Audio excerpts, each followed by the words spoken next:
Ang pag-uusapan naman natin ngayon guys, no, tungkol naman sa mga Christian narcissist. Kasi sa lahat ng uri ng mga narcissist, no, itong Christian narcissist ang pinakadelikado kasi nagpapanggap sila, no.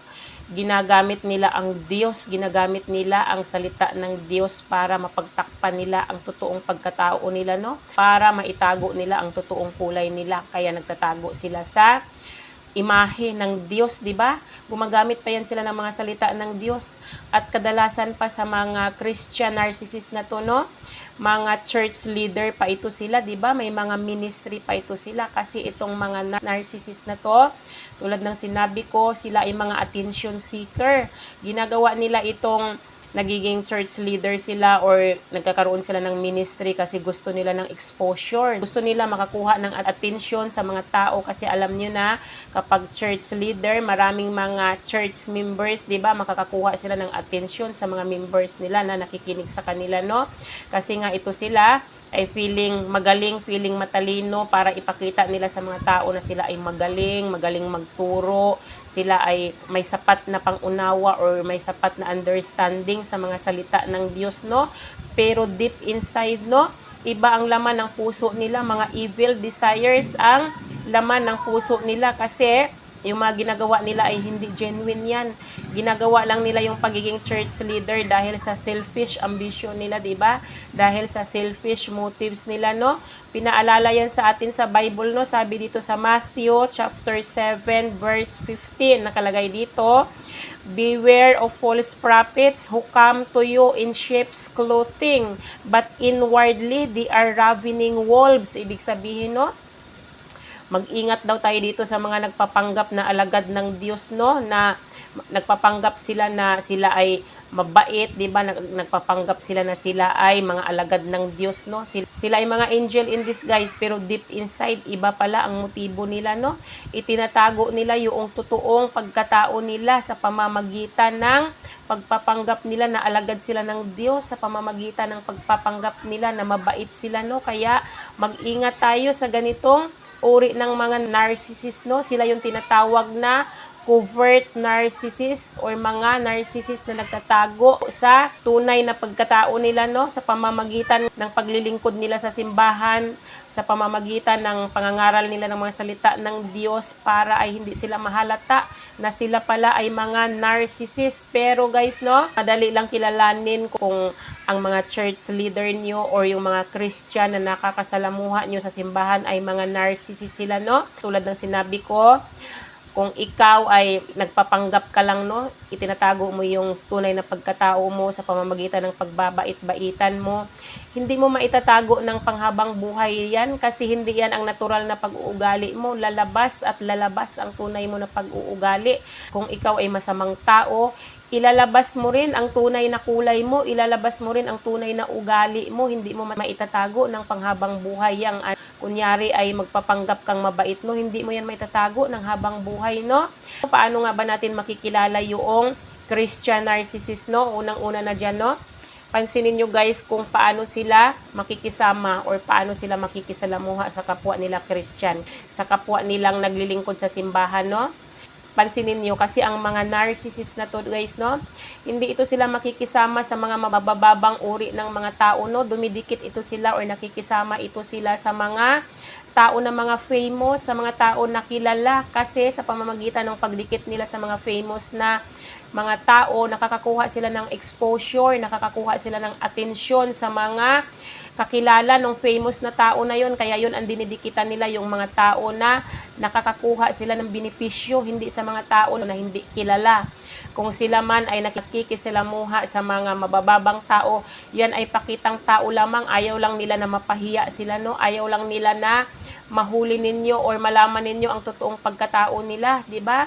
Yan ay napakitang tao lang yun sa kanila, makisalamuha sila saglit para isipin talaga ng mga tao na sila ay makadiyos, na sila ay mabait, no? At saka pangalawa naman dyan, makikilala nyo sila kapag halimbawa sa criticism, no, kasi itong mga narcissist na to, hindi marunong mag-handle ng criticism itong mga ito. Hindi nila matatanggap sa sarili nila na may ibang tao na pinipintasan sila kasi feeling nga nila feeling nila ay magagaling sila, feeling nila ay matatalino sila, walang makakahigit sa kanila.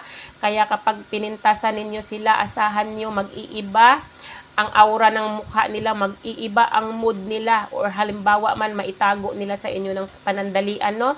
Lalabas at lalabas talaga yung tunay nila na kulay, no? Asahan nyo kapag sila pinintasan nyo. Kukuha lang ng tiempo yan, bubuelo lang yan, ibabalik nila sa inyo yung pamimintas nyo sa kanila. Maniwala kayo, mapaghiganti ang mga narcissist na to, no? Halimbawa, pinintasan nyo sila, gagawa din sila ng paraan para mapintasan din nila kayo kasi ito nga sila ay mapaghiganti. At saka itong mga narcissist na to ay mga immature ito.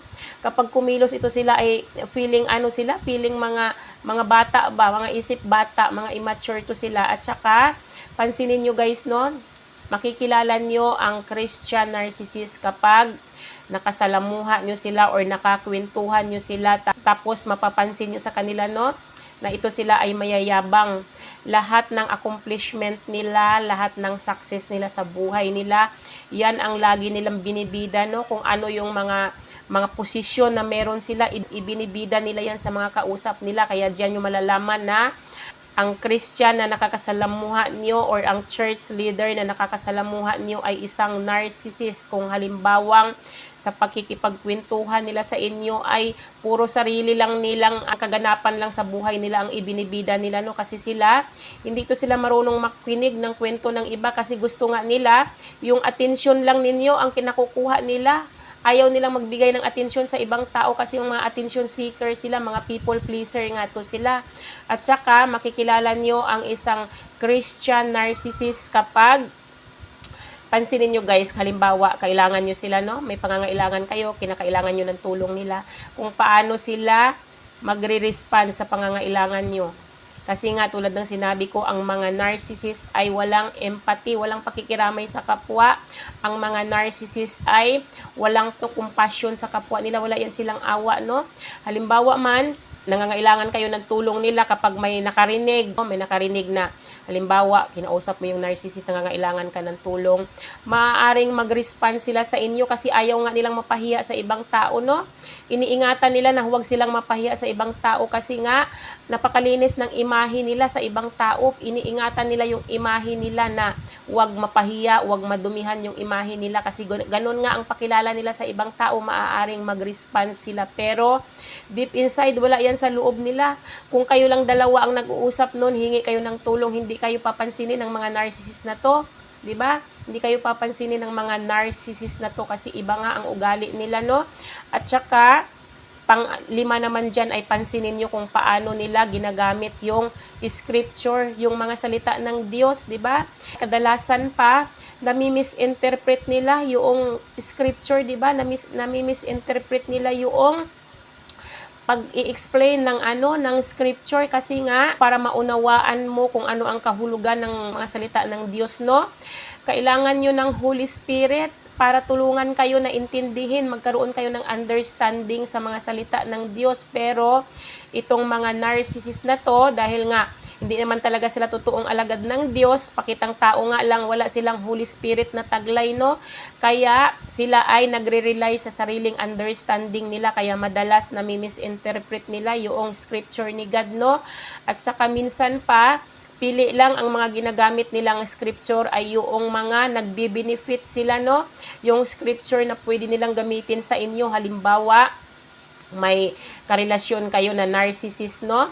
Halimbawa, may nagawa siyang kasalanan sa inyo, nasaktan niya kayo, no? Lagi niyang ginagamit yung scripture about forgiveness para wala kayong choice kundi patawarin siya kasi kapag hindi ninyo ginawa, malalabag ninyo ang kautusan ng Diyos. O diba kung paano nila ginagamit yung scripture, no? Kailangan ang gagamitin nilang scripture ay lagi silang nagbi-benefit at ito ay magagamit nila laban sa inyo para wala kayong kawala, diba? Para makonsensya kayo. Yun lang ang purpose nila, wala nang iba. Wala silang pakialam kung maliligtas ba kayo or hindi. Wala talaga silang ganong motibo na magsishare sila ng gospel or magsishare sila ng mga salita ng Diyos kasi nagmamalasakit sila sa kapwa nila kasi gusto nila ma-save kayo, no? Gusto nila magkaroon kayo ng kaligtasan. Wala silang ganong motibo kasi nga selfish ambition nga lang yung sa kanila. Gusto lang nila ng exposure. Gusto lang nila ng atensyon mula sa mga tao kasi yan ang narcissistic supply nila. Yung atensyon na nakukuha nila mula sa mga tao ay narcissistic supply nila yan. Yan lang ang nila, motibo nila kung bakit nangangaral sila ng salita ng Diyos, kung bakit nagpapanggap sila ng mga alagad ng Diyos, no? Pero deep inside, iba ang nararamdaman nila. Iba yung dinidikta ng puso nila, hindi sa kung ano ang ginagawa nila. 'Di ba? Ang ginagawa nila taliwas yan kung ano yung nararamdaman ng puso nila kasi nga sila ay mga narcissist, makasarili yan sila, wala yan silang pakialam sa nararamdaman ng ibang tao, wala silang pakialam kung ano yung sitwasyon sa buhay nyo, wala silang pakialam kung magkakaroon man kayo ng kaligtasan or hindi, dahil ang pakialam nila sarili lang nila. Kaya kung tayo, no, marunong tayong mag-recognize sa mga ganitong uri ng tao, no, kasi anong sabi dito sa Bible, no? Sabi dito sa Proverbs chapter 12 verse 15, no? The way of a fool is right in his own eyes, but a wise man is he who listens to counsel, 'di ba? Ang paraan ng isang tanga ay tama sa paningin niya, 'di ba? Kung ano man yung mga ways na ginagawa ng narcissist na to, yan ay tama sa paningin niya kasi nga ito ay mga feeling magaling nga, ito sila feeling matalino, ito sila feeling nila wala nang nakakahigit sa kanila, no? Pero ang sabi dito, kapag ang tunay daw na matalino ay marunong makinig sa payo ng iba, di ba?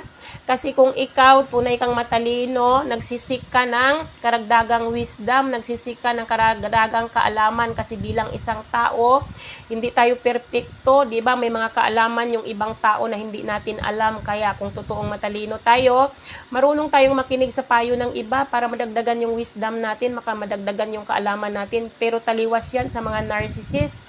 Kasi ang mga narcissist nga, feeling magaling, hindi to sila tumatanggap ng payo ng iba, ng advice ng iba kasi nga feeling nila magaling sila masyado, 'di ba?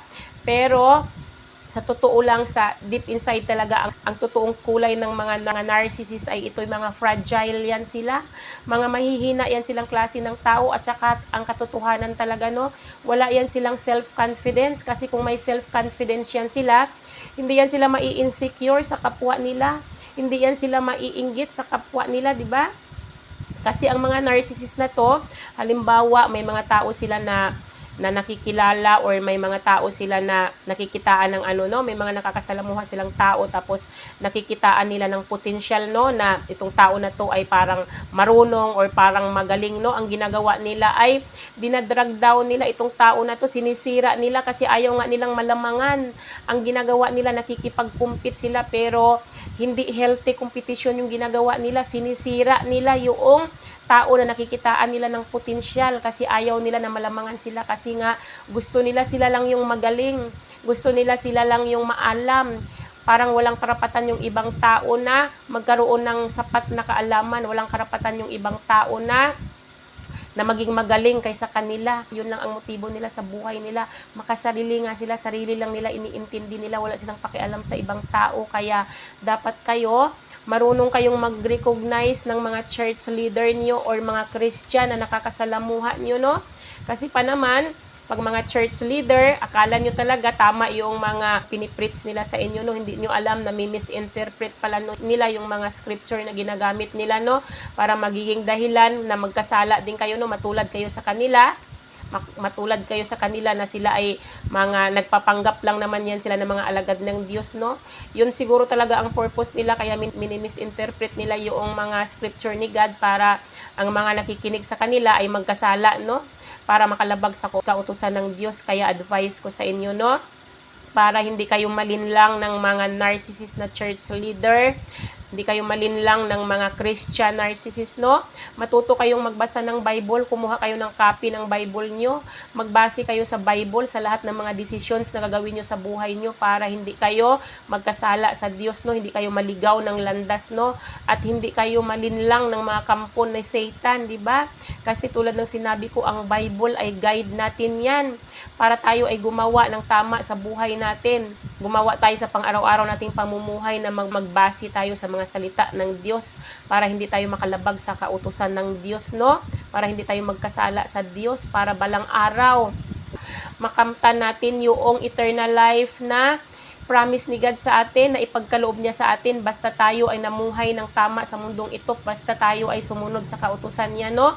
Doon ang punta natin sa kaharian ng Diyos, kaya dapat lang talaga na kumuha tayo ng copy ng Bible natin, mamuhay tayo ng naaayon sa mga salita ng Diyos, para hindi tayo malinlang, hindi tayo maluko ng mga kampo ng kadiliman, no? So, yun lang naman yung aking maisi-share sa araw na to, guys. Sana may natutunan kayo sa akin. Hanggang dito na lang yung aking video. Bye-bye and God bless you all. Bye-bye, everyone!